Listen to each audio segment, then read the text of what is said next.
avisa que aqui nós tira água de pedra. Terceiro mundo, fábrica de Marighella. Manda avisar que aqui nós tira água de pedra.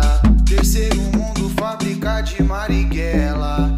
Bem-vindos a mais uma Rede Poderosa de Intrigas. Eu sou Patrícia Quartarolo e estou aqui com Caio Lima. Fala, Pati. Tá animado hoje? Não, só tô tentando. Tô tentando me animar.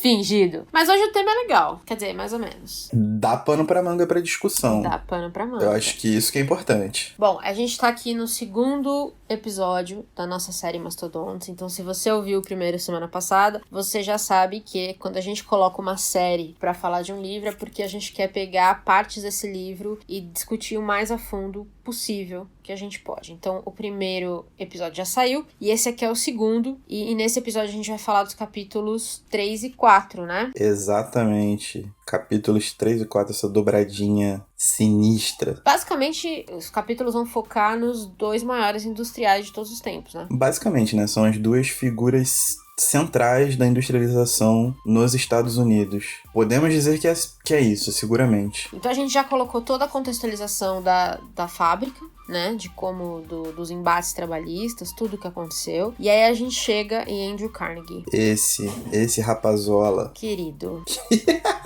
Um querido. Meu Deus. Bom, o Carnegie, na época, ele era um industrial que levou muito ao coração essa coisa da fábrica ser a nova era, né? Da abundância. Tanto que eles falavam o seguinte: uma nova era de abundância, liberdade e poder nacional sem precedentes. Ele era um cara que acreditava muito nisso, né? Isso meio que isso virou a identidade nacional dos Estados Unidos. Então, os industrialistas tinham muito poder, né? Muito poder. Assustadoramente poderosos. Me conta um pouquinho o que você acha de Andrew Carnegie. Cara, eu acho ele um cuzão. Certo, elabore. Então, o Carnegie, ele vem numa esteira de uma franca evolução dos modos de produção, como a gente já estava falando no episódio passado. E desses modos de produção, a partir do momento em que os Estados Unidos conquistam sua independência, ele tem, por exemplo, uma coisa que é um marco, né? Que é a famosa Marcha para o Oeste, que é quando os Estados Unidos finalmente põe em prática seu plano de abrir os territórios para a costa do Pacífico, por meio do que de mais grandioso havia à época, que eram as ferrovias, né? Os grandes trens. Para você montar esses trilhos, você precisa de uma estrutura, né? Uma estrutura minimamente confiável, que tenha boa resistência mecânica e uma série de propriedades, e quem fornece isso é o aço. Então, a partir do momento que você tem essa marcha para o oeste, a demanda por mais máquinas, a produção industrial ficando cada vez maior, e aí você tem novas fábricas surgindo, como a famosa Singer, que é de máquina de costura, né? Várias outras empresas surgindo e trabalhando em cima do minério de ferro. O Carnegie viu que qual era a onda? A onda era produzir a jossa do minério de ferro. Então ele virou um grande industrial do ferro e do aço. A indústria metalúrgica, ela surgiu com uma forte conversa de sindicalização, né? Sim. Isso teve prós e contras, a gente vai falar um pouquinho depois dos resultados com o Carnegie, que já podemos adivinhar que não foram bons. Mas o que acontecia era que o Freeman deixa muito claro que para uma indústria tão pesada, com máquinas pesadas, mas também um processo de produção muito mais complicado do que o de algodão e tecidos, os industriais dependiam muito dos trabalhadores, né? Então, eles tinham que estar alinhados, eles tinham que estar dispostos a fazer um trabalho muito, muito, muito mais pesado do que já existia até então. Tem um dado que ele coloca que é assustador, que ele fala, mais quando ele tá falando de produtividade, que ele fala que um homem podia carregar entre 12 e 40 toneladas de aço por dia, que é um negócio bizarro. Sim, o que acontece? No começo, essa produção exigia uma mão de obra que não poderia ser, por ser um trabalho extremamente pesado, a de crianças e de mulheres jovens. Então, toda aquela parte de trabalhadores especializados que não encontravam vez na indústria têxtil, eles encontram vez na especialização exigida pela indústria do ferro e do aço. Só que acontece, como você tem uma produção muito lenta, todo o serviço é muito pesado, muito manual ainda, esses trabalhadores tinham um poder de barganha bom, apesar do trabalho pesado. No começo, alguns trabalhadores chegavam a dividir entre eles o valor estipulado para 1 tonelada de uma remessa de aço, o que era bastante coisa. E o Carnegie, obviamente, querendo aumentar a produtividade e o lucro, começou a implantar sistemas de controle cada vez mais rígidos para poder ir cerceando a capacidade desses trabalhadores de negociar livremente. Cada vez que ele podia mecanizar alguma parte da cadeia, ele fazia isso justamente para tirar uma pessoa dali, né? Ou para tirar o peso do trabalho, mas não pelo trabalhador, e sim para que o trabalhador não... para que ele pudesse,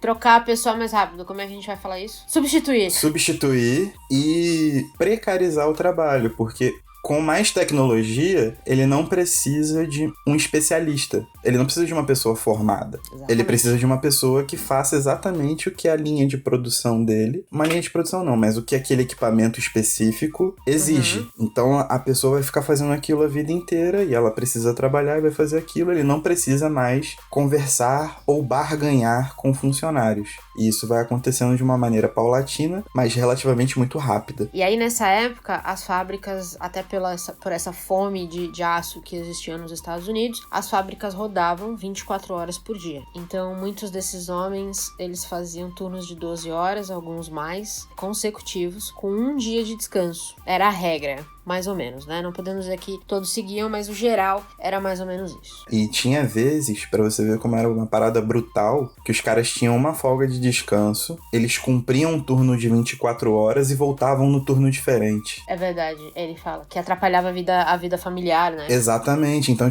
os caras não tinham vida, não tinham qualidade de sono, não tinham qualidade de nada, porque toda semana eles estavam trocando o dia pela noite. E aí acontece, acho que o que marcou como uma das primeiras grandes greves da história dos Estados Unidos, que é a de Homestead. Foi uma das primeiras grandes greves violentas documentadas por todo mundo. E aí todo mundo tava de olho. Foi uma das primeiras greves documentadas. Por quê? Porque os industriais no Reino Unido, todo mundo que tava ali tendo uma fabriquinha tava de olho, porque tava com medo do que acontecesse ali e abrir um precedente pra todo mundo. Exato. Essa era a preocupação dos industriais. Não era que o trabalhador ia ficar bem, não. Não, a preocupação certo? É você abrir um precedente, porque os avanços tecnológicos para a época eram rápidos, né? Os investimentos eram abundantes e os negócios externos a essas fábricas, como a própria marcha para o oeste, eram questões consolidadas e demandavam ainda mais produção. Então, uma indústria bruta,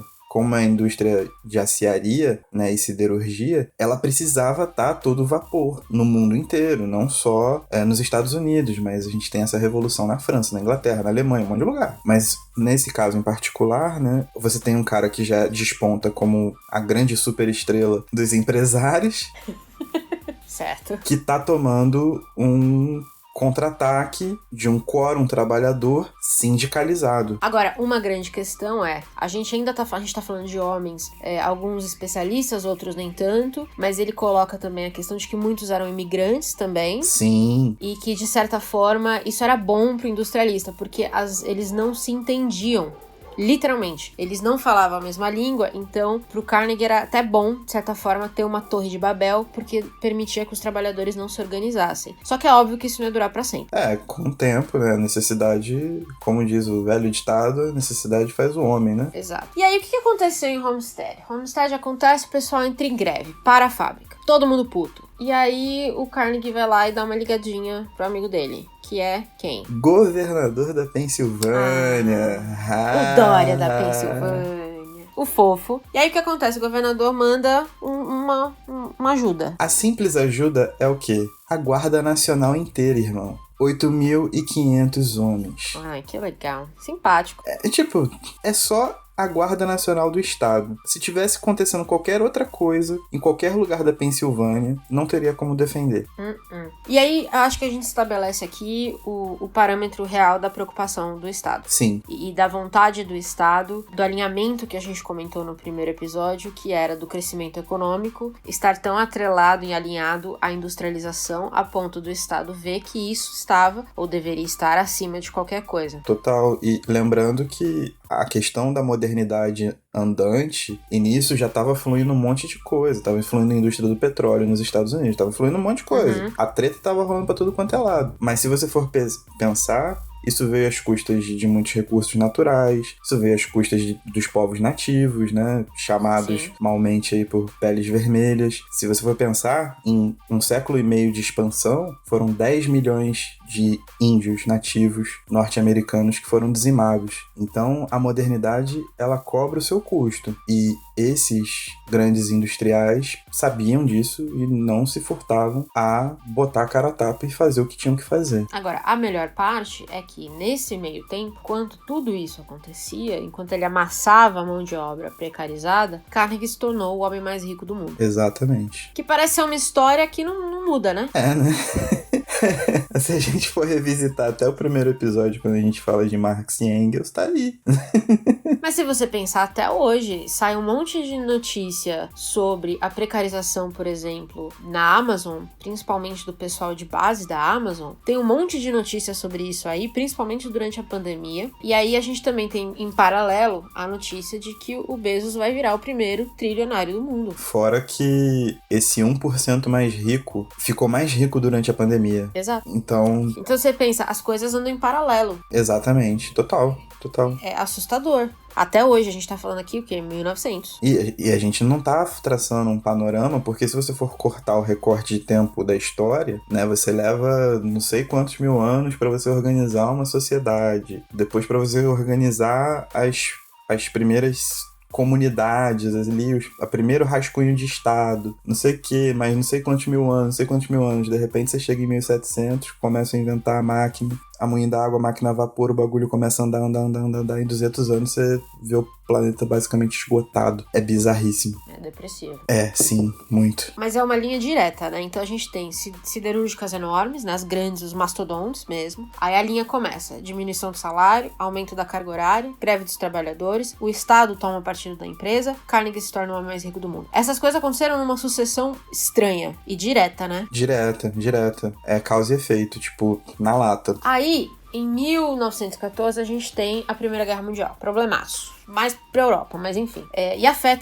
obviamente, afeta também a indústria siderúrgica porque precisa-se de armas e precisa-se de aço, né? Então, é uma grande chance que os Estados Unidos, se não vê nada na guerra, vê pelo menos uma oportunidade de crescimento. Desde sempre. Fora que afeta a linha de produção porque muitos dos trabalhadores eram imigrantes. Isso. Então eles são convocados de volta ou voltam por causa das famílias ou pelo motivo que seja e começa a faltar mão de obra, realmente. E aí, os trabalhadores que ficam, tem mais ainda um valete aqui, né? Sim. Um as na manga. Então tá aqui, ok, você tinha 15 pessoas fazendo esse trabalho, agora você tem 10, a gente tem um problema. E aí acontece uma reviravolta muito, muito importante, eu acho, e eu acho que vale a pena a gente marcar, que é, na tentativa de evitar que os conflitos trabalhistas afetassem a produção, que era extremamente relevante naquele momento, o governo federal começou a passar algumas leis que regulamentavam as condições de trabalho nas siderúrgicas. Então eles colocaram um turno de 8 horas, as empresas tinham que fazer campanhas de segurança, pagar um seguro, porque era completamente inseguro, né? A descrição que ele faz de como esses homens trabalhavam é um negócio assustador. Em cima de caldeiras, em pé em cima de caldeiras, é um negócio bizarro. O calçado de proteção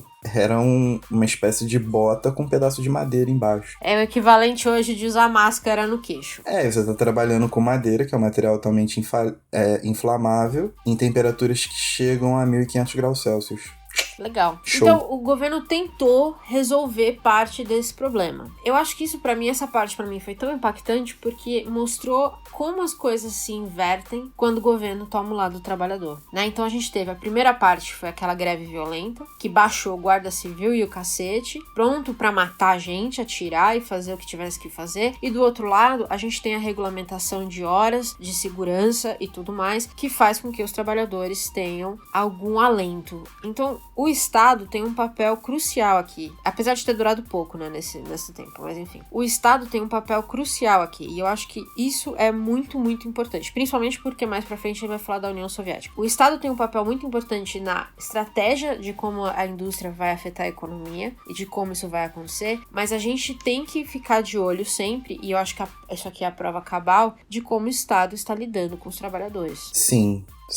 Na verdade, se você for pensar, esses trabalhadores não tinham nenhum vínculo além da necessidade com a empresa. Uhum. Então, da mesma forma que eles são contratados e são explorados dessa maneira, eles também poderiam escolher rodar. O problema é que tá na grande questão da livre negociação que você tem com o patrão, né? Você com pires na mão nunca vai conseguir negociar. E aí o que te ajuda a manter um mínimo de humanidade mesmo, um mínimo de condições para você ter uma segurança no seu ambiente de trabalho, algum tipo de regulamentação por um órgão mediador, que no caso é o Estado. Porque é isso que o Estado tem que ser. Exato. E essa foi a primeira vez que o Estado efetivamente se envolveu para poder sanar um problema. Só que o problema, ele só foi fazer isso quando o problema já era extremamente grande, porque você tá lidando com falta de pessoas para trabalhar, você tá lidando com uma demanda crescente de outros tipos de materiais que você não estava acostumado, porque o país está parado por causa da guerra, sacou? As grandes obras estão paradas por causa da guerra, sua produção diminuiu naturalmente, tá tudo voltado para esse evento, alguns discutem se é mundial ou não, mas que a gente chama de Primeira Guerra Mundial, fora que você começa a ver movimentações concretas, porque em 1917 é quando você tem a Revolução Russa. Então você começa a ver movimentações concretas de órgãos organizados por trabalhadores fazendo uma revolução. E isso começa a bater na bunda da galera, entendeu? Sim. O negócio vai ficando... E veja, até hoje a gente pode ter essa mesma conversa em várias indústrias ainda do mundo, o que mostra que os direitos trabalhistas conquistados não são eternos. E precisa de muito pouco para que eles sejam revertidos, tal qual os direitos humanos. Mas principalmente eu diria os trabalhistas, porque é aquilo. Colocou-se uma forma como se eles batessem de frente com o crescimento econômico. A gente ouve isso na conversa até do nosso próprio governo hoje em dia. Exatamente. Você que tá escutando a gente, quando você ouve a pessoa falar que, poxa, o Amoedinho ali é muito pró-governo, é muito pró-patrão, é isso que a gente quer dizer. Ele é o cara que vai chamar a Guarda Nacional, se você estiver em greve. E aí vai descer o cacete. E a gente tá falando de reivindicações mínimas. Eu acho que o maior exemplo... Por coincidência, calhou dessa série vir no mês de julho, sendo que no 1º de julho teve o break do Zep. Então, se você olhar para o que esses entregadores estão reivindicando, eles não estão reivindicando absolutamente nada de espantoso. Eles estão reivindicando o mínimo para ter condição de vida. E o que acontece com eles hoje é o que vai acontecer se não houver qualquer tipo de organização com 98% das profissões existentes. É o que eles estão chamando de a uberização das profissões. A uberização das profissões, exatamente. Então, assim, é um estalo, é uma canetada, né? Uma bique, como costuma dizer nosso excelentíssimo presidente, para as coisas mudarem. E coisas conquistadas a partir de muita luta. Então, tem que prestar atenção em como se dão os termos da negociação e que você... frente ao indivíduo, seu patrão, não é bosta nenhuma numa coisa chamada mercado, tá ligado?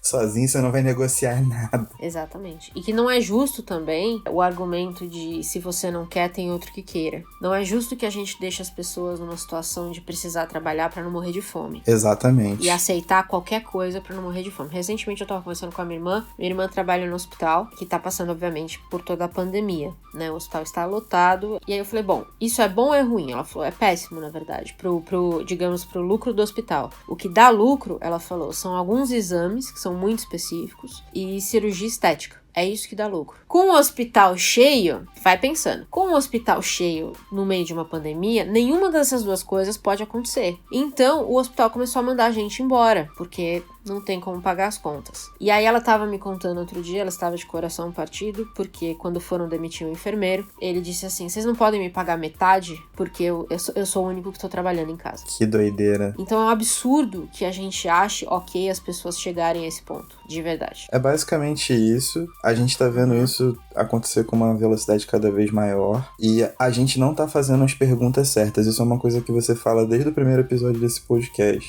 Temos que fazer as perguntas certas. Por que a administração de um hospital como esse se baseia para ter sua margem de lucro em cirurgia estética e exames específicos? Sabe qual é? O que tá acontecendo? O que tem de errado nesse sistema todo? Algumas perguntas têm que ser formuladas e têm que ser bem assertivas pra gente poder ter uma noção pra onde a gente tá indo, tá ligado? E se você não sabia, que você que tá ouvindo a gente, se você não sabia da greve da greve dos entregadores, vale se perguntar também por que você não sabia e por onde você está se informando. Acho relevante também, porque muito do que a gente acredita e muita da nossa visão de mundo vem das vozes que a gente ouve, mas também vem muito das vozes que a gente não ouve. A gente já falou disso aqui mais de uma vez. Então vale a pena você estar informado, porque essa é uma, como o Caio falou, essa é uma questão que vai no futuro afetar todo mundo de um jeito ou de outro. Exatamente. As tecnologias de produção não param. Não param. Todo dia existe uma nova. E essas tecnologias demandam para o trabalhador uma especialização absurda. É uma ótima forma de especialização absurda pra gente falar de Henry Ford.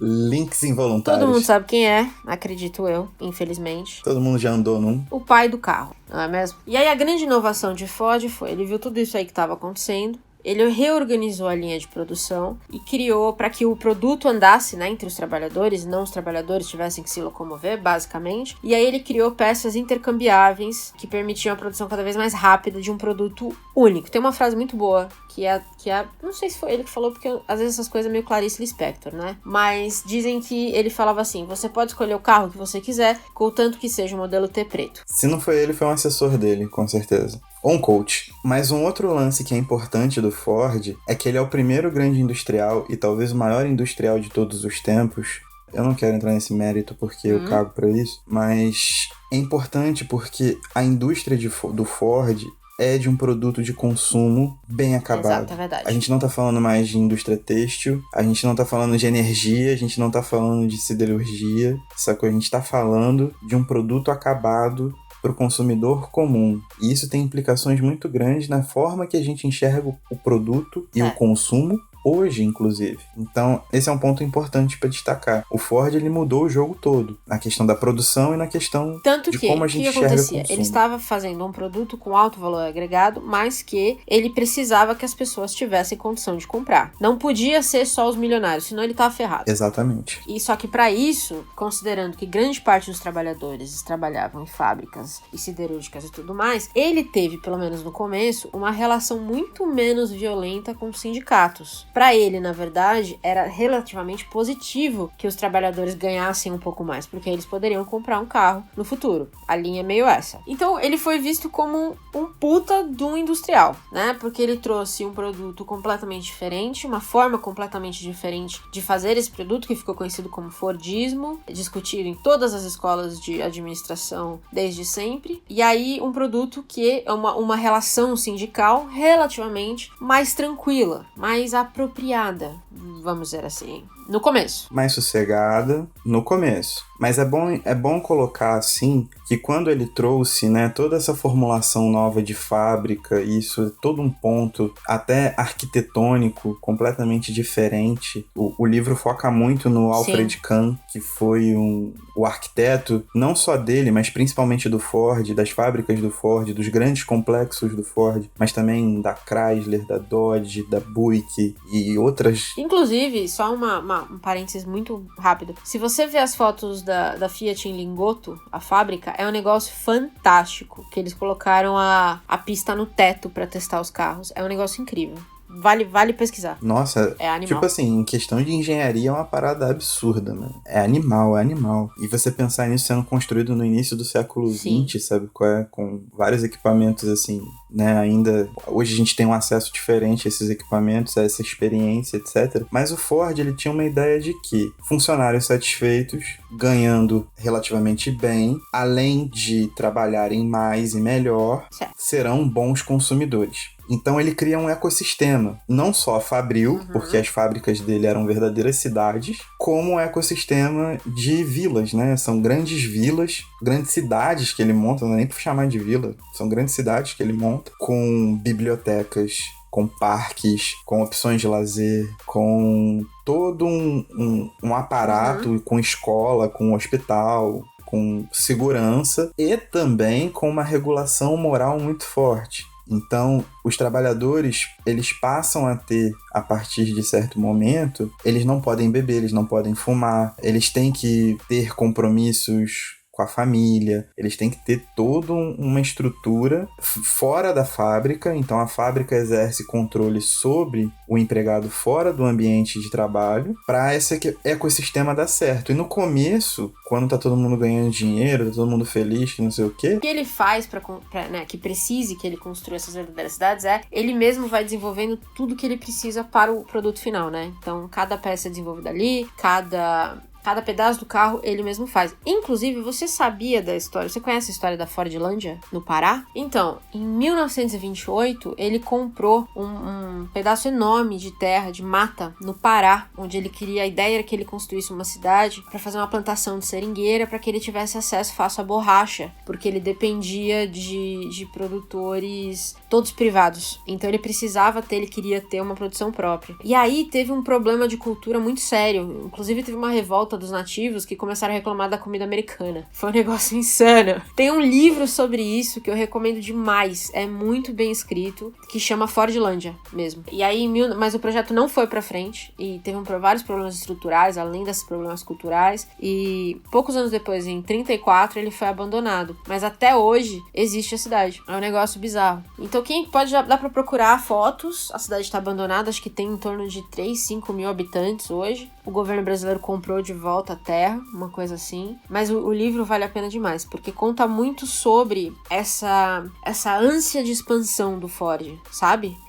Essa coisa dele olhar para tudo como um espaço que ele deveria ocupar. Que é, em última instância, o que leva aos problemas, né? É a grande questão da modernização, né? Você crescer a ponto de você consumir a própria natureza em busca dessa transcendência pela tecnologia, pelo conhecimento, etc. Doideira. Imagina. Bizarro, né? Uma cidade inteira da Ford no Brasil até hoje, assim. Nossa senhora. Uma outra coisa que vale a pena procurar, o Freeman comenta muito sobre os murais que o Rivera fez em Detroit. E eles são lindíssimos.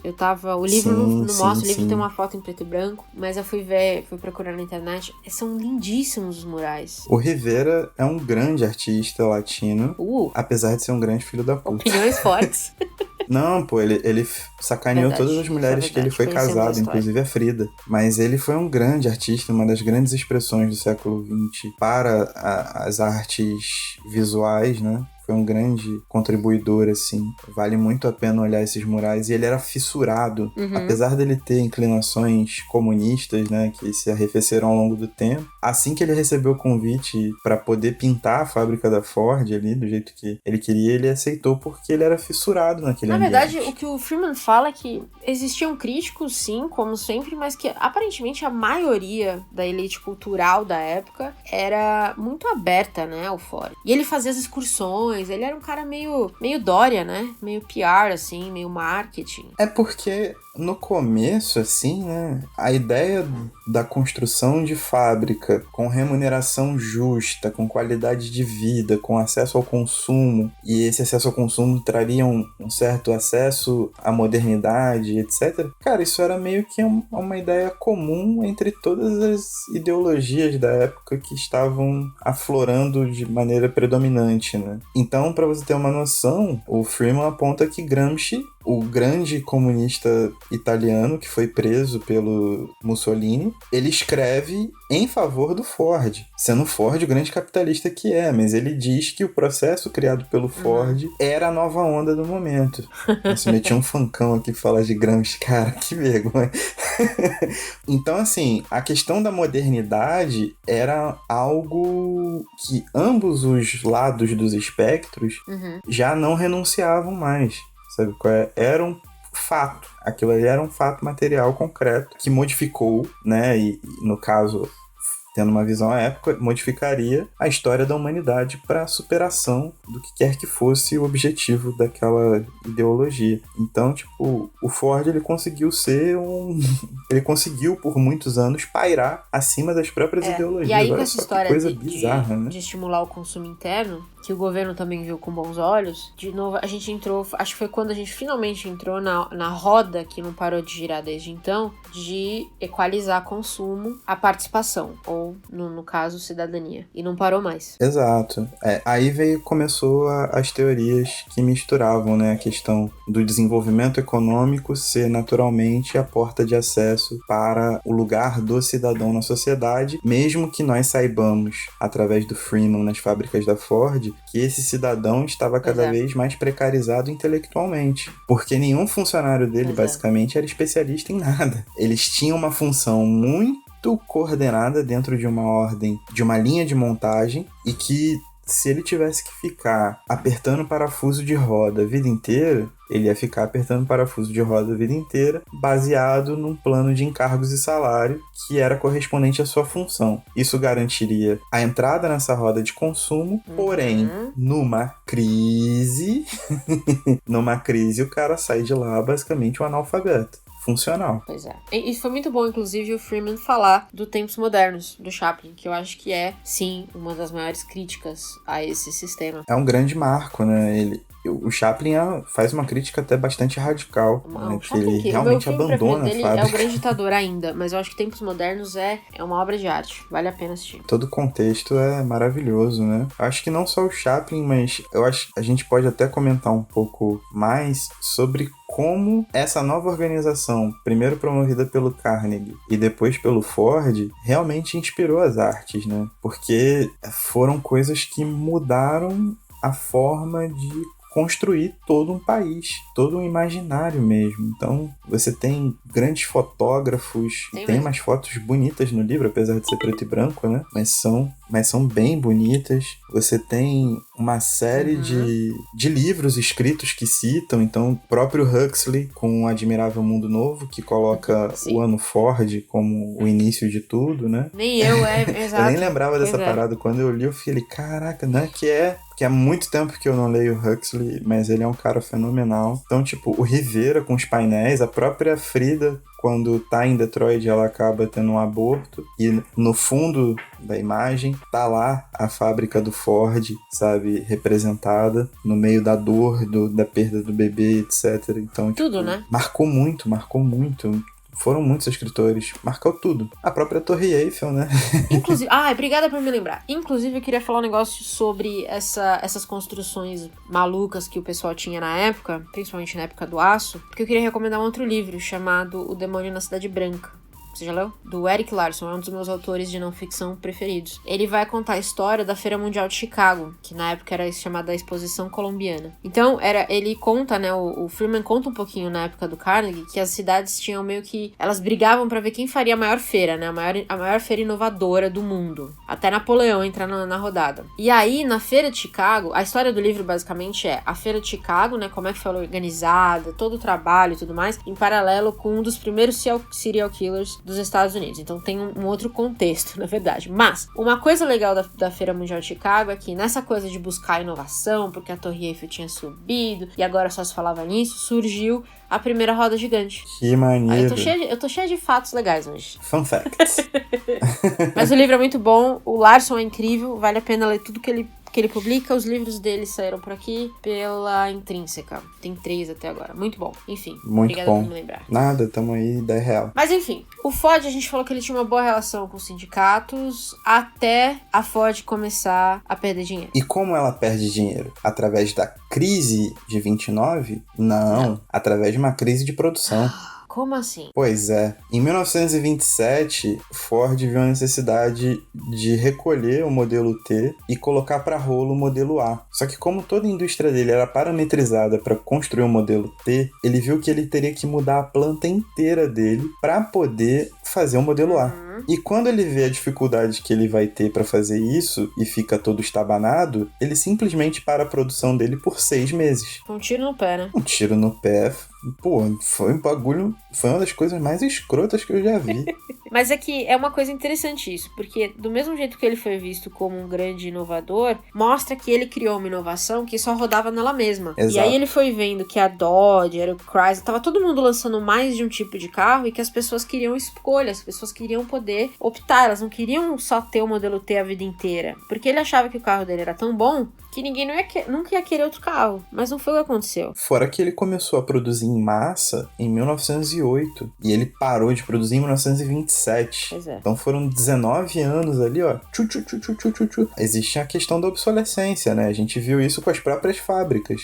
Elas foram ficando obsoletas e o Ford, ele não se programou para mudar a planta dele para fabricar o modelo A ou fabricar o T e o A, sei lá, qualquer coisa. Pois é. E aí ele mandou uma galera embora, porque ele parou a produção, o pessoal se rebelou e o Ford, nada mais nada menos, contratou um exército de mercenários. Tipo, que mundo que é esse? Foi isso. É o brabão da administração, ele. Contratou um exército de mercenários pra forçar as pessoas a parar com a greve, ou o que quer que fosse que eles estivessem fazendo. Exatamente. Então tá bom. Então é o que a gente tem pra hoje. Não, aí eu acho que fica uma coisa muito doida, porque aí, a partir desse momento que ele para a produção e ele contrata os capatazes dele, entra a crise de 29. Isso. Aí é uma merda em cima da outra. É uma merda em cima da outra. Entra a crise de 29, você começa a ter um grande problema para contratação, você não tem a questão da contratação formal, então você prendia as pessoas pelas condições de vida que você dava a ela, mas você não tinha um contrato formal, então muita gente ia sambando de fábrica em fábrica. Nesse tempo a GM toma a dianteira e se torna a marca mais proeminente dos Estados Unidos, assim, principalmente em relação ao automóvel, mas a Dodge, a Chrysler, todas estão ali, né, em Detroit, ali nos arredores, então, e estão vindo com força, e aí começa a se aproximar, nesses anos de muitas mudanças e crises, um evento significativo chamado Segunda Guerra Mundial também, né? Que a guerra não faz, né? A guerra não faz. Pois muito bem. Mais ou menos aqui que a gente para o livro, né? Porque aí o próximo capítulo ele já entra na industrialização da União Soviética. É isso. Que aí promete ser também porradaria. Vai ser doideira, porque a gente vai ver esse sonho da modernidade sob uma outra ótica. Mas aposto eu que ainda vai ter muito tiro, porrada e bomba. Mas veremos. Ah, sim. Se falar só da Revolução, são 5 anos de tiro, porrada e bomba, né? Muito bom. Acho que por hora é isso. A gente tem os dois maiores industriais. E semana que vem a gente volta pra continuar nessa jornada muito doida, né? Muito doida, mas lembrando sempre, isso é importante. Trabalhadores se organizam e trabalhadores sabem das suas condições. Nós não podemos tratar, em qualquer nível que seja um trabalhador rural, um trabalhador autônomo ou um trabalhador de escritório, como um ser que não sabe se organizar, porque é a união e o objetivo comum que vai fazer com que cada pequena conquista trabalhista seja levada à frente.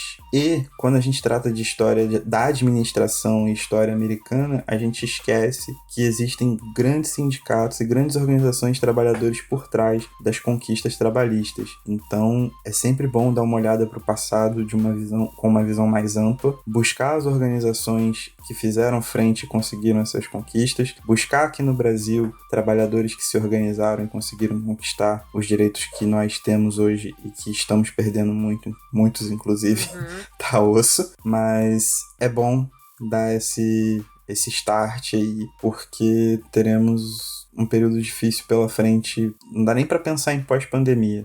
Então, será um período difícil na pandemia. A gente falou desse documentário já algumas vezes aqui, mas o Indústria Americana da Netflix, agora pra este episódio, é mais relevante do que nunca. Inclusive, o sindicato que aparece no documentário surgiu na era Ford. Exato. Vale a pena demais para vocês conseguirem ver o que é, de fato, a perda de direitos e como os industriais usam mesmo de chantagem para que os trabalhadores não se sindicalizem. É pesado, mas vale a pena demais. Coerção das bravas. Lamentável. Às vezes nem investigador de polícia faz isso.